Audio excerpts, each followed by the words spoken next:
So in carbohydrates, we have monomers that are known as monosaccharides. So across all of these organic compounds, monomers will be the simplest form, and you can put bonds between these monomers and generate polymers. So carbohydrate monomers are known as monosaccharides. A saccharide, you might think of the sugar like saccharin. So saccharides are carbohydrates. So some examples of some monosaccharides are right here: glucose, fructose, galactose, deoxyribose, and ribose. So these are going to be your sugars and your starches. They've all got carbon, hydrogen, and oxygen. So the way these monomers are existing is each of these little dots here on 1, 2, 3, 4, 5, the hexagon is actually a carbon. It represents a carbon. So you have a carbon backbone, and then you have all of these hydrogen and hydroxyl groups off of the side.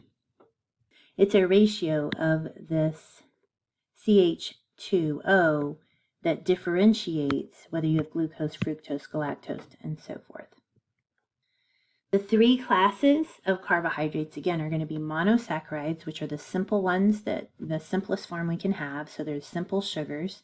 And they can have 3 to 7 carbon atoms. We have disaccharides, which is when you have 2 sugars.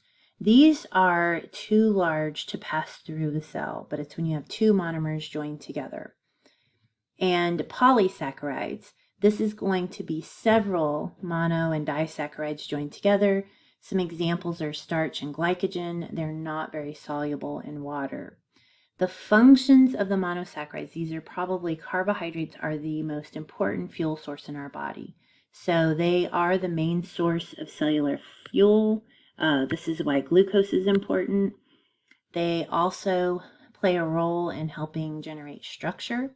So ribose and deoxyribose are the monomers that we see in backbones of DNA and RNA that we will talk about in a minute. So they're the ribose sugars that form the backbones.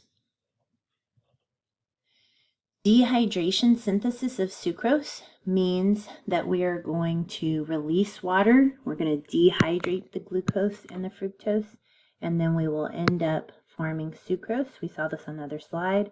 If you add water through hydrolysis, then you will break that polymer of sucrose into glucose and fructose. Some other disaccharides besides sucrose, which again, disaccharides are going to be 2 monomers or monosaccharides joined together in a bond. You can have 2 glucose molecules make a maltose disaccharide, and you can have a galactose and glucose form lactose. You guys might be familiar with lactose as it's a component in milk. Polysaccharides is when you take linked monosaccharides or a combination of disaccharides and monosaccharides and you form bonds between them. And it can get quite long. And the most common polysaccharide that we talk about is glycogen. So it's basically a complex polysaccharide made up of a bunch of bound monomers or glucose molecules that are bound through covalent bonds. What glycogen is it is several glucose molecules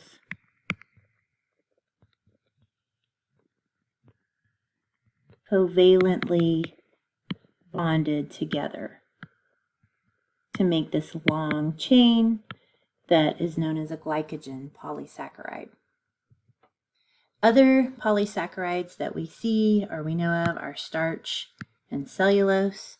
Some of those are not as easy for us to digest, in fact, but plants can store their energy or their sugar in starch, whereas we use glycogen.